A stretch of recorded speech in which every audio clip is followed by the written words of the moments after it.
ఓం సాయిరామ్. మనస్ఫూర్తిగా చేసేదే నిజమైన దానం. మనస్ఫూర్తిగా చేసిన పనికే పూర్తి ఫలితం ఉంటుంది. స్వార్థంతో వెనకాడుతూ చేసింది వృధా అవుతుంది.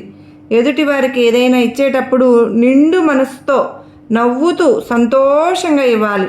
మనసారా ఇచ్చేవారంటేనే దైవానికి ఇష్టం. 10 మందిలో దాతగా గొప్ప పేరు తెచ్చుకోవడానికి చేసే దానం ఎన్నటికీ కూడా ఫలితాన్ని ఇవ్వదు. భగవంతుడు కూడా హర్షించరు. ఎటువంటి ఆశలు ప్రలోభాలు లేక ఎదుటివారి అవసరాలను గుర్తించి వారు నోరు తెరిచి అడగకముందే చేసే సహాయమే నిజమైన సహాయం. అది ప్రేమ వలన మాత్రమే సాధ్యం.